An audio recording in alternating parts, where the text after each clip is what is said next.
ગંગામાં એવું શું કે એમાં નાયેથી પાપ થાય?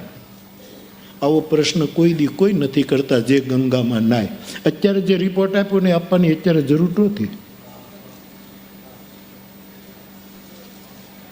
આજ હવા મહિને આ રિપોર્ટ તમારે આપવાની કાંઈ જરૂર નહોતી કે ગંગાનું પાણી નાવા યોગ્ય નથી. એમાં કેટલાય બુદ્ધ પુરુષોએ ડૂબકી મારી છે, એને તમને શું ખબર પડે કે નાવા જરૂર? તમારા તો યંત્રો જવાબ આપે છે.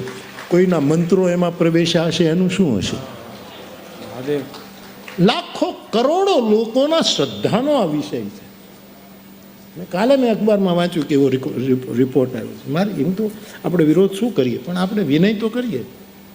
અત્યારે આ સમયે આજે આપવાની કોઈ જરૂર નથી, અને તમે આપો તોય કોણ ધ્યાન દેશે? કોણ ધ્યાન? મને શ્રદ્ધાથી કહેવા દો, કેટલા બુદ્ધ પુરુષોએ એમાં ડૂબકી મારી છે. એણે એને નહીં પવિત્ર કર્યું હોય, અને એને કારણે 52, 53, 55 કરોડ લોકો નાહી ચૂક્યા છે.